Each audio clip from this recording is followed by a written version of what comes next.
Welcome to Coffee and Conversation. My name is Honorine, and today I'm with Sediqua Bufford, who is pursuing a PhD in biomedical sciences. Sediqua, welcome and thank you for being with me today. Thank you so much for having me today. I'm excited to be here. Great. Let's start with a little introduction. Well, I am actually from Florida. I'm from St. Petersburg, Florida. After high school, I first attended the University of Tennessee in Knoxville. And then from there, I joined the military. I went into the Navy. I served some time, went overseas, and then I came back and I pursued my master's in biotechnology at Morehouse School of Medicine. And years later, here I am working on my PhD. I am married and I have two sons. One is 9 and the other just turned 6. So this is quite an adventure to be undertaking, doing a PhD with 2 young children. I am sure of that because I'm already overwhelmed and I am just married. I have no kids. So let's start with that. How do you manage mother life, wife life, and graduate student life? A lot of prayer. And so I'm learning it's a balance of time. I'm learning that to treat my time like it's precious. And that helps me to organize myself, put in the children first, them having needs, being so young, kind of focused me to structure my schedule where not only can I be successful in school academically, but that I can put my children's needs first, their academic needs.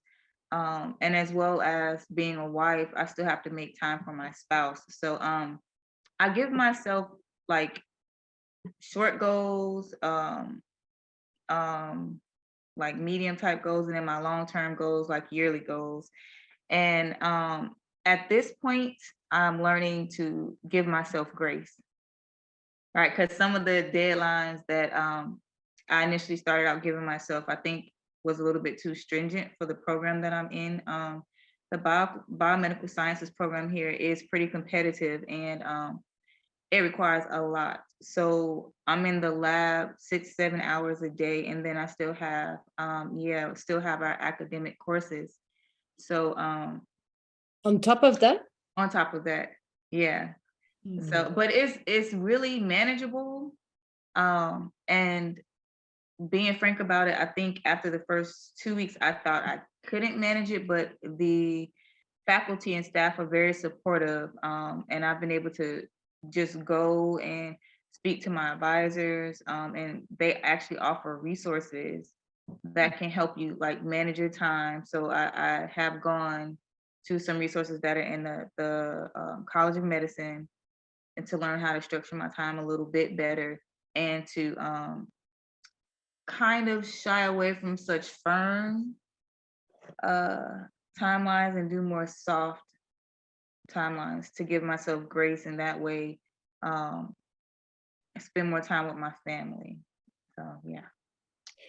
Do you have like regular hours, like, you tell yourself, I'm gonna wake up before everybody and do some work, then I take care of everybody, I do classwork, and then at night, is it maybe more family time, or it's back at work time, but then over the weekend, it's more like, you know what, I worked hard during the week and now it's family time and I don't feel guilty about it because I did what I was supposed to do during the week? So that's a great question. And for me, it's become some of both. So honestly, at first I started out with schedule Monday through Saturdays, no schoolwork on Sundays, just for my family. But I wasn't as successful gauging my time.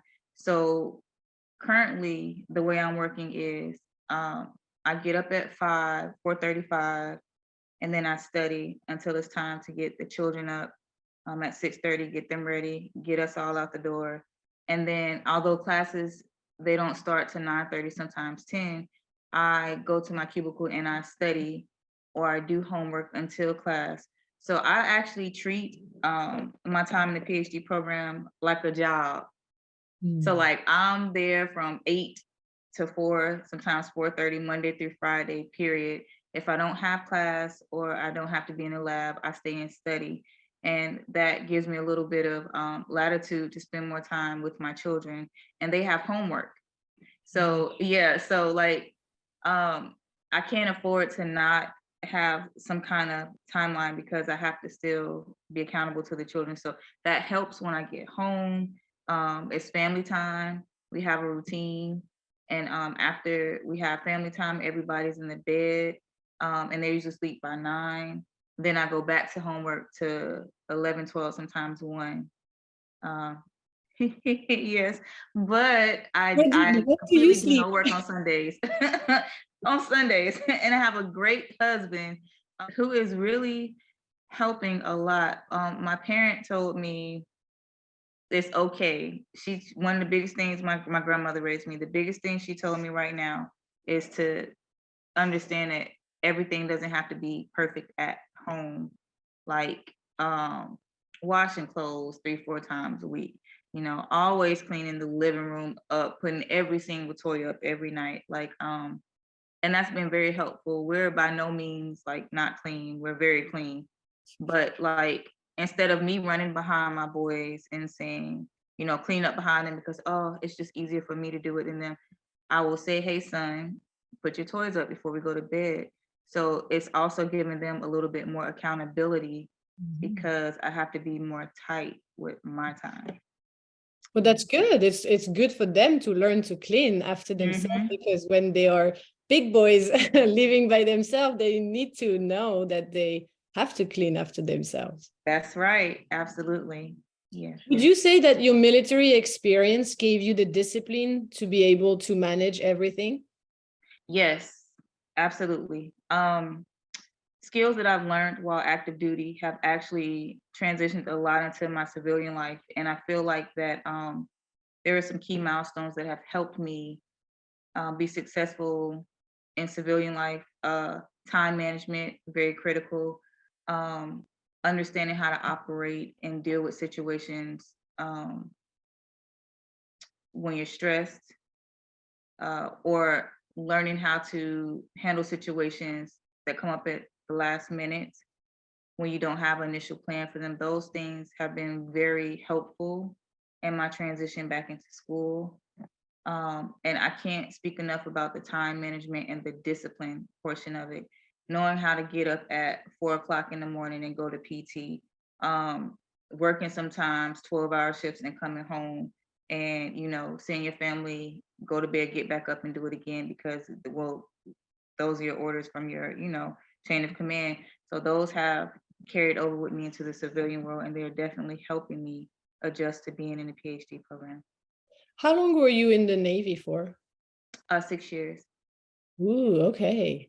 What was a memorable experience that you had? I read that you are entering freedom veteran and Navy Expeditionary Guard Battalion. And if you could explain what that means.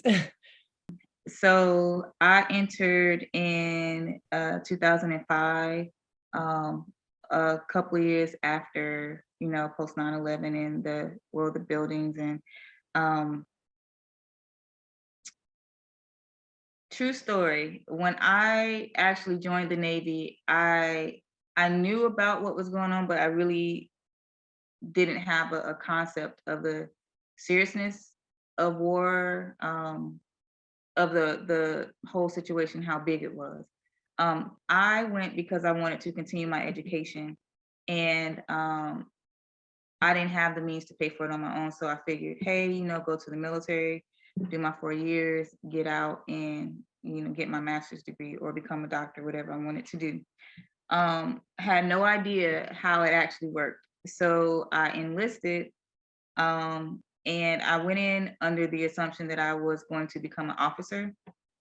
But I did very well in my initial training, my A school and basic and everything. So I got pulled for a mission I don't know if you ever heard of Guantanamo Bay, Cuba. Um, yeah, so they don't really talk about it anymore. So basically, it's a facility. Um, it was very political, and a lot of things happened there. And so I was the only one from my unit that went to the Navy Expeditionary Guard. I was attached to the Joint Task Force unit where I actually ended up doing intel, which was not my job. I was an intel analyst for almost 2 years, working directly for the J2 in the Army. Great experience, difficult experience, life-changing experience. And maybe I'll tell my children one day. Yeah. But I didn't make it a career, but I learned a lot of things about myself. I respect the military, and I respect people in general. I've learned that freedom is not free. I know that might not be something a lot of people care to hear, but some people you may never even know in your lifetime went and did things that they thought were necessary to ensure that somebody back here, somebody's child, somebody's grandparent, somebody that you may know can enjoy these freedoms we have, just being able to speak freely, or go to the store when you want, not have to wear a hair covering. Like there's so much that we don't know about what it really means to be a soldier and to be part of this institution. You enlisted because you wanted to go through the medical route. Is it during that experience that it confirmed what you wanted to do? Or, is it because you experienced stuff that you were like, oh, I think by being a doctor one day, I'll be able to help the world in my own way? Both. Great question, and thank you. So I was injured while active duty, and the treatment that I received at the time, they did the best they can do it with what they had. I was actually overseas. And so that shaped the way I looked at medical treatment for active duty personnel. But what further catapulted that was I'm married to a service member as well. And my husband was in the Army. And so when I got out, he stayed active duty. He just retired last year. And so we have been to 3 additional duty stations since then. And I worked for Army medicine for 13 years. And I have seen some things that I felt like that if I am in the system, I could possibly help improve them. As far as access to care, based off of age, race, sex, there are a lot of different factors. But being a surgical coder for years and looking at documentation and analyzing how people are treated by their providers and things, I felt like that maybe it is for me to go back and, become a doctor and work in the field, because you have a different interpretation when you're on the inside and you see how practices actually go. So that both of those things encouraged me to go back now to go ahead and get my PhD.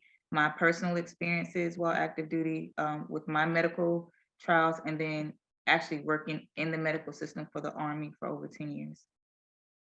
Can you tell me more about your research? Oh, absolutely.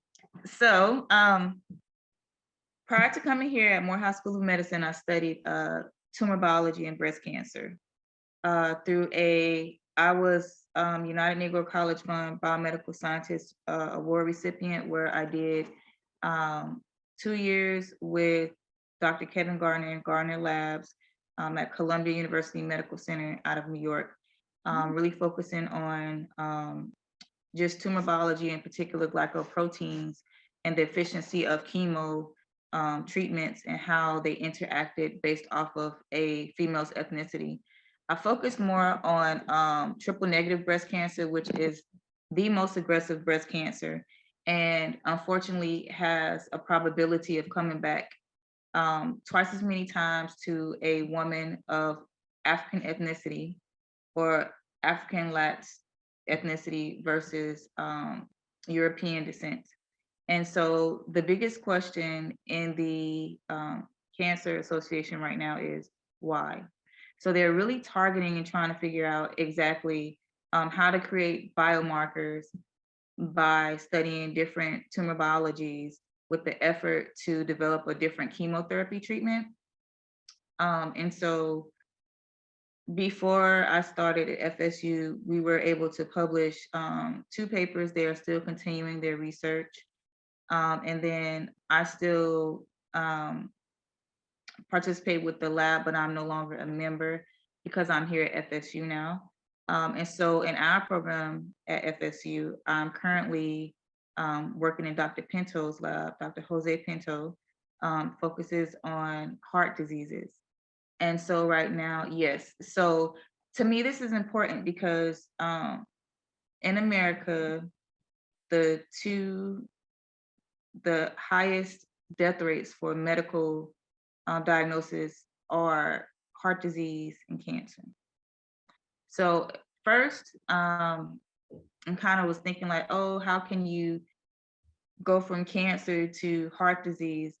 But Dr. Pinto has some very convincing materials and very amazing projects that they're working on in their lab right now.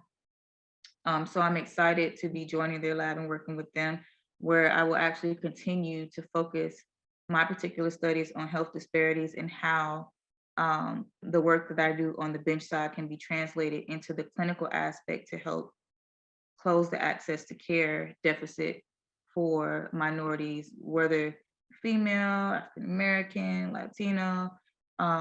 There are different ways that we can use the medicine, use the discoveries that we're making at the bench to further help patient care on the clinical side. So my goals right now, we have a project that I can't speak about because we're getting it off the ground, but I can say that I will be looking into the basic differences based off of ethnicity and sex.